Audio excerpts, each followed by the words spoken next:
नमस्कार आज आपण को दाना बात्यार जो क्षयक्षति आपण फसलर क्षयक्षति आपण केमिति पाई परिबे से विषय इनफॉरमेशन हमें देबू फ्रेंड्स आपण फॉर्म निजे केमिति पूर्ण करिके आपण काहा पाखरे डिपॉजिट करिवे से विषय मध्य हमें इनफॉरमेशन देबू फ्रेंड्स देखंतु जो माने हम चैनल को प्रथम थर पई आछंती एमान को अनुरोध सब्सक्राइब करेंगे लाइक करेंगे एवं बेल आइकन को दबाए को भूलिबे नहीं जहाँ फल नुआ नुआ जो वीडियो आसीबा आपण तुरंत नोटिफिकेशन आपण पाखर पहुंचीबे आपण सर्वप्रथमे देखिया पाइबे बात्या दाना जनित फसल हानि साहाय्य निमंते आवेदन पत्र मु श्री श्रीमती जदि पुरुष लोक हेथिबे ताले स्त्री पाखर टिक मारिबे जदि श्रीमती माने स्त्रीलिंग हेथिबे ताले एटा श्रीमती पाखरे टिक चिन्हटी मारिबे पिता किंबा स्वामी जहाँ थिबो आपण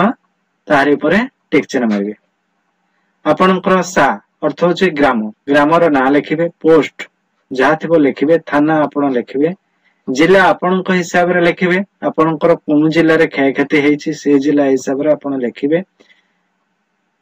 आपण जिला जदि केउझर हेतिबो केउझर लिखिबे बालेश्वर हेतिबो बालेश्वर लिखिबे केंद्रापड़ा हेतिबो केंद्रापड़ा लिखिबे जगतसिंहपुर हेतिले जगतसिंहपुर लिखिबे एटा लिखि साला परे आपण घोषणा नंबर एठी दिया हैछि मोजा एटा सब पढि नेबे आपण पूरा इन्फॉर्मेशन दिया रहिछि मु आपणकर डिस्क्रिप्शन मध्ये यार फॉर्म रो लिंक फॉर्म रो पीडीएफ टी को दे देबे आपण निजे डाउनलोड करी आपण फॉर्म टी पूर्ण करिके आपण कहा पाखरे डिपॉजिट करबे मु आपण को मध्ये कहि दोछि देखो एटा मोजा आपणकर जो पट्टा रहिछि से पट्टार नेट पट्टाटी बाहर करिवे नेट पट्टा बाहर करि साला परे आपणकर तार पावती मध्ये बाहर करिवे नेट पावती किंबा आपण तो आरआई पाखर कोन पावती नै पारंती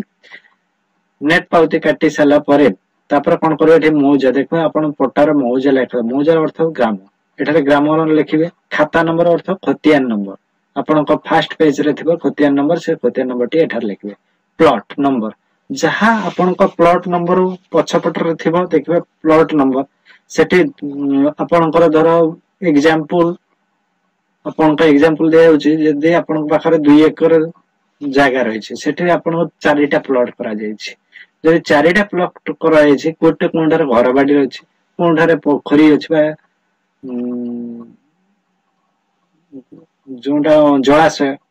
थिबो कोनटा सारद थिबो जोटा सारद थिबो सेटा को लिखिबे सारद प्लॉट पाखरे आपण लिखिबे कोन से नंबरटा रही छै से नंबर लिखि साला पर सारद लिखिबे सेटा केते डेसिमल आपण एठारे लिखिबे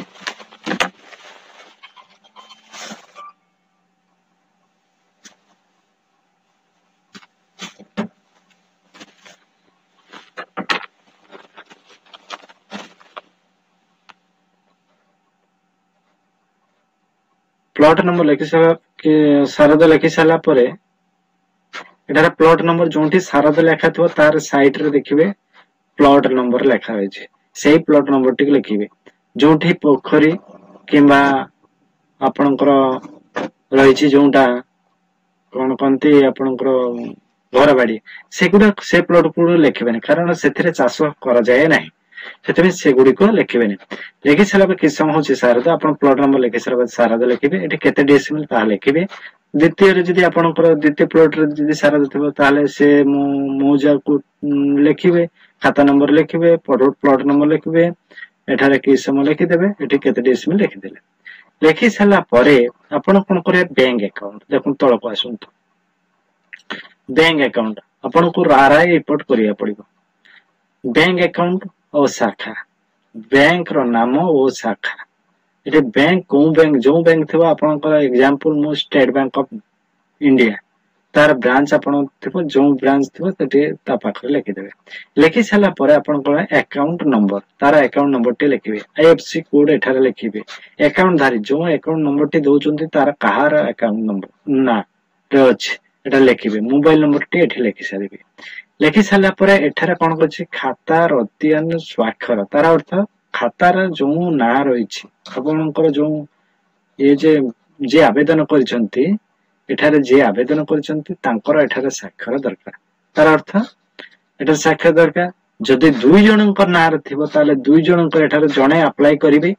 एठारे जे अप्लाई करिवे तांकर प्रथम सिग्नेचर जा तापर जे थिबे जॉइंट रे जो माने ଜାଗା ରହିଛି ସେମାନେ କଣ କରିବେ ନା ଏଠାରେ ଯେଉଁ ଜଣେ ଆପ୍ଲାଏ କରିବେ ତାଙ୍କର ହିଁ ଆକାଉଣ୍ଟ ନମ୍ବରଟି ଏଠାରେ ଦେବେ ସିଗ୍ନେଚର ମାରିବେ ଯଦି ଜଏଣ୍ଟ ରେ ଥିବ